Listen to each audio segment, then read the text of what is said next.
Without action, there can be no improvement, and that is definitely true with tax planning, maybe more than in other areas. Taxes are not only the largest expense we are likely to pay, they are often the most forgotten. Because the deductions happen before our paychecks hit our books, and because we don't generally think about taxes except for once a year, it can be easy to just shrug our shoulders and let it play out the way it always has. But there are huge opportunities for big lifetime tax savings. So let's take some action in getting these savings.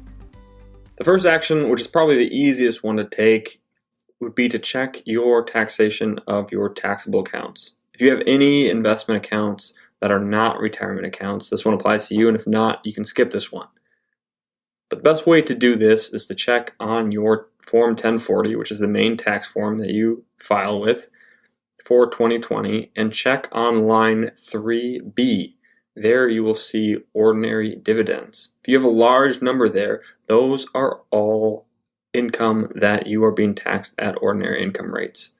So if you are in the 22% federal income tax bracket and an 8% state tax bracket, you're paying 30% on whatever number is sitting in that box. Even if it's $300, the fact that you are paying $100 extra in taxes may be $100 that would be better off somewhere else. So if you have any number other than a zero or blank in line 3B of your 1040, there is some tax planning opportunities for you here. While you're there, check your line 3A for your qualified dividends. If those are exceptionally high for how much you have invested, you may be getting too many dividends and may want to consider more in growth funds versus value funds. And if you have a bunch in line 2B, taxable interest, more than you would get just from a bank, you may have too many bonds and other type of fixed income in taxable accounts and may want to think about equities instead. So first thing, check those boxes there right on the first page of Form 1040 and see if there's some tax planning opportunities for you there. I tried to make some more practical action steps for this topic, but I really couldn't. Here are two sets of actions you could take from this episode.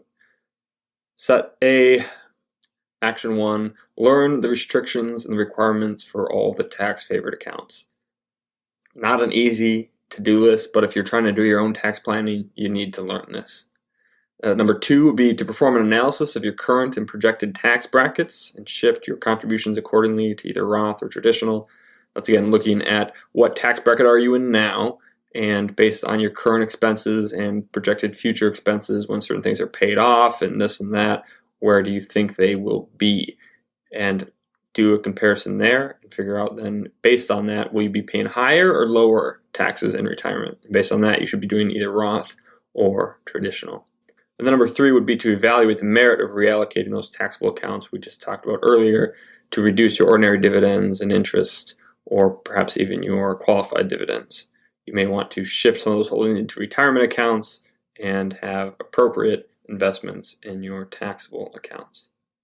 Or if you don't want to do all that, because it sounds like a lot of work and you don't understand any of it, understandable, you're going to want to do this one action step. Hire a proficient tax planner who can do all this for you. I feel like in some of the other areas of planning, you may be able to get away with learning it yourself and doing it yourself.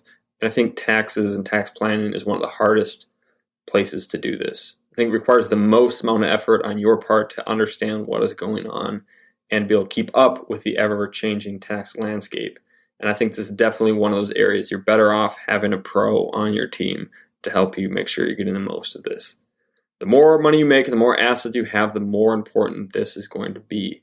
But also if you're early in your career and you have a lot ahead of you, that's a long time for things to be compounding either on a taxable or tax-free basis. And so it may be important for you as well. I don't think it's ever not important, so having a pro in your corner makes sense for tax planning, perhaps even more than some of the other areas. So get a pro. Again, in a few weeks here, we'll be looking at how to find a good pro and what you want to be looking for. And so you can wait for that episode, and we'll give you some good pointers then. That's it for today. We'll see you on Monday as we dive into retirement planning. Have a great weekend.